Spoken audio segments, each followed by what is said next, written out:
ça avec Cédric Desruisseaux des Islanders de Charlottetown. Avec Evan Dubé, je vais te laisser débuter. Oui, c'est vrai que vous n'aviez pas joué beaucoup de matchs. C'était votre 4e match en un mois.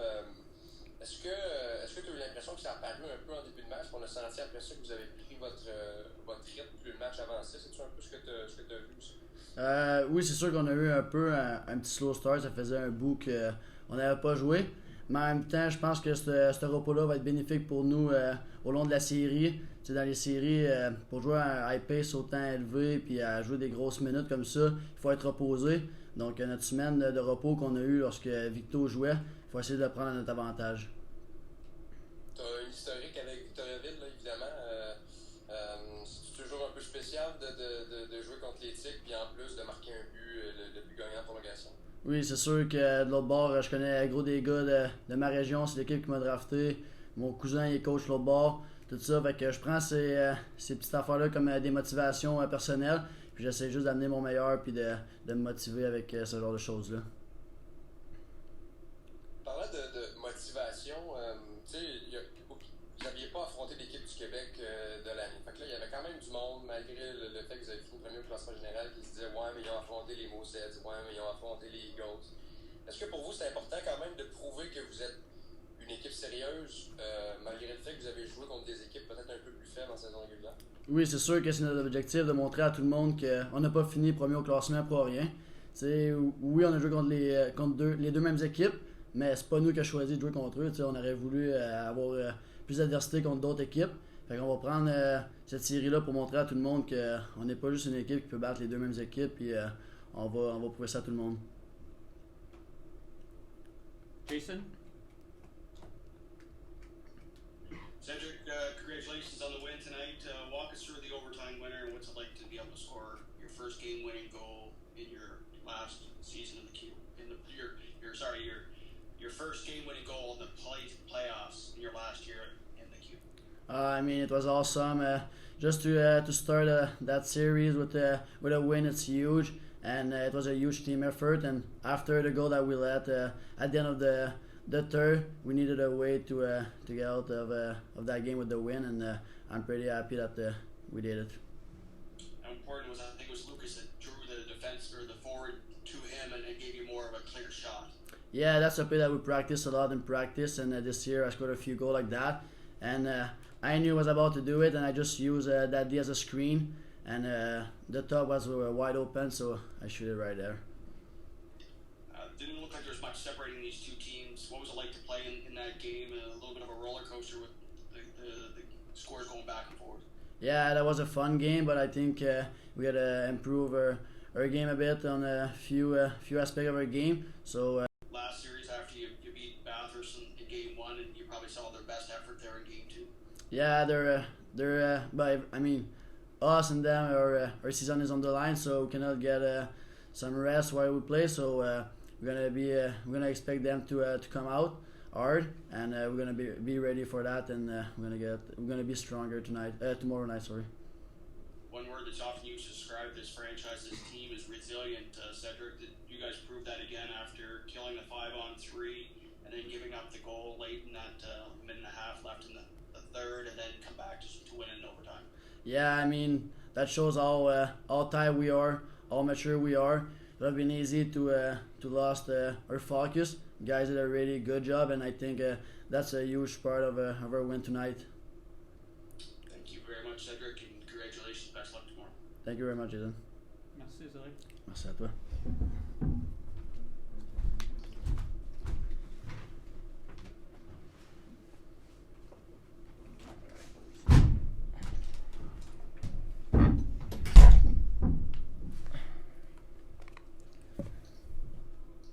So we continue with Brett Virgil. Jason, go ahead. Congratulations, Brett. What's it like to get the first win in the semifinal against a really good team in Victoria? Yeah, thanks. It's a good feeling, obviously, right now, but I think, like Cedric said, it's time to turn the page and focus on tomorrow, because we know that they're going to be much better tomorrow, and we definitely got to be much better tomorrow as well. A little bit of a feeling out process between the two teams here in game 1, Brett, or describe sort of the way that the first part of the game went? Yeah, I think they caught us off guard a little bit in the first. They were extremely fast and played with a lot of pace, and I'm not sure if it was the nerves in some guys or what it was, but they definitely got the jump on us early, and it took us a little bit to get settled into the game. But once we did, I think we played a good game from that point on. Is this the best team that you guys have faced all year, Brett? Yeah, they're certainly a great team. We got to give them a lot of credit. They got a lot of skilled guys, and they compete hard. So they're certainly a great team. I just asked Cedric this, and you may have already heard it, but interested in your thoughts. Resiliency is a word that's often used to describe your team. Did you guys prove that again here tonight, that you bent but didn't break throughout that game? Yeah, it's something that we certainly work on. And all my time here in Charlottetown is to control the momentum. After they scored to tie it up there late, I think there's only a minute or so left, and it would have been easy to just collapse there and kind of not give our best effort. But we bounced back really well, and I'm really proud of our guys and how they performed in overtime. Was there much said in the dressing room in between the intermission between the third period and overtime? There wasn't a lot said. We knew what we needed to do, and we went out there and managed to get the job done. That's great. I appreciate your time as always, Brett. Best luck tomorrow night. Thank you. Any other questions for Brett? Are we good? We're good? Thanks. Perfect.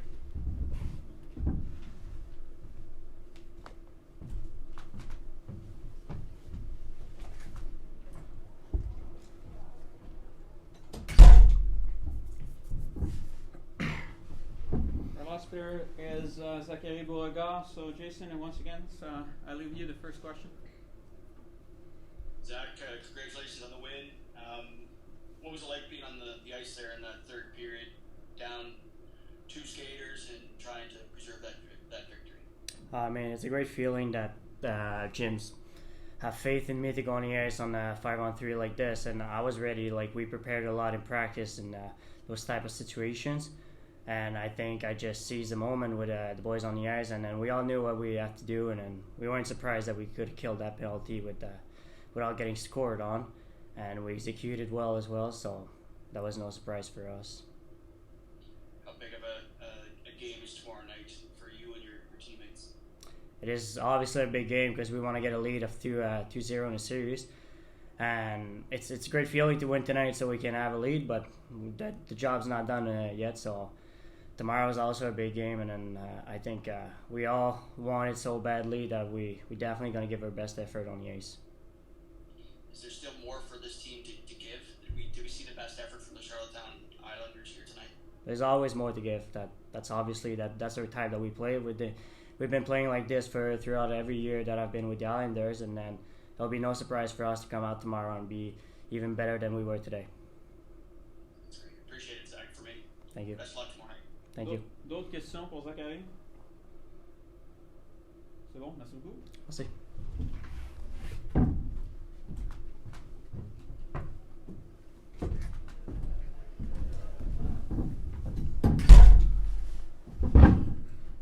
We conclude tonight's presser with head coach Jim Olton. Jason, go ahead. Congratulations on the win, Jim.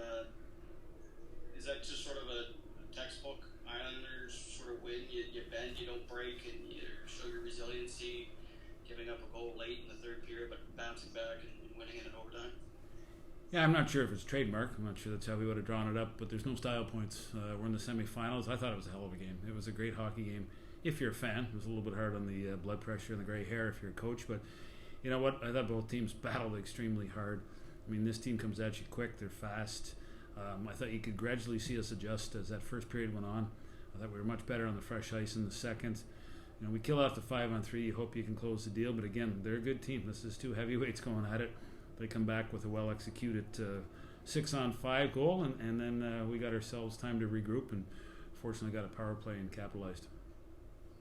It seemed like you guys took I don't know if the penalties in the first 10 minutes seemed to take your guys out of being able to set the tone. But you didn't look like you were playing that to your identity. You know, was that just the penalties sort of taking you away from that game? Well, it's a combination. You got to remember this is our fourth game in a month. Schedule hasn't been real favorable to no one's fault, but it's a fact. And one of the worries we had, I guess, behind closed doors in the coach's office is how quickly can we get back up to speed against a really good team. To use the baseball analogy, we've been swinging at 70-mile pitches all year, and we got to adjust that bat speed now because it's not 70 coming at us.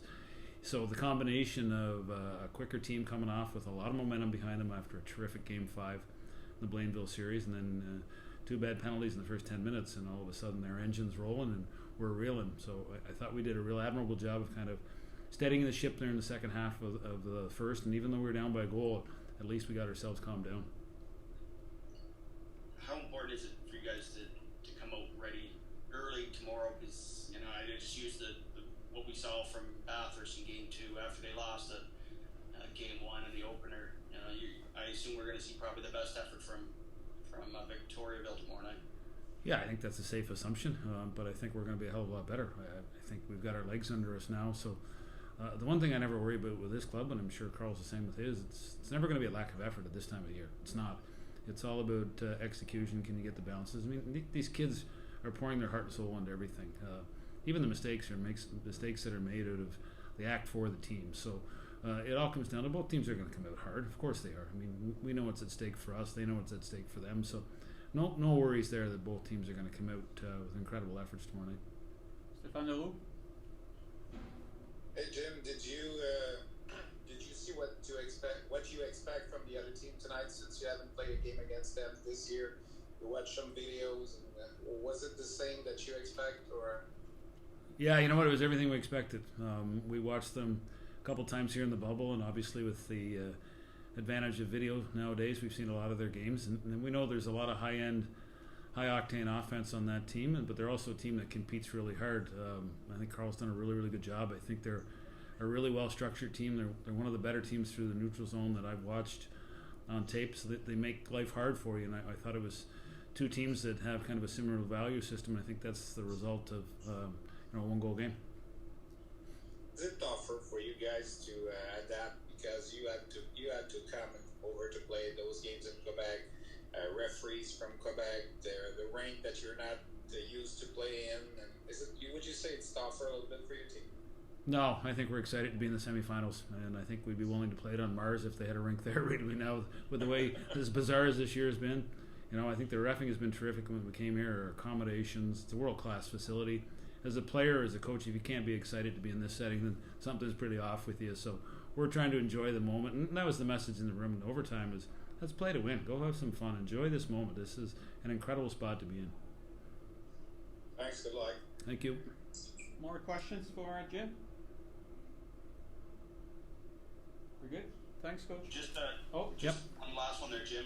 Health-wise from tonight, have you heard anything from the staff yet? Too early now. I think we came out clean. Little bumps and bruises that are part and parcel of this time of the year, but I don't think anything that's going to necessarily hold anybody out tomorrow. Thank you, Coach. Thank you.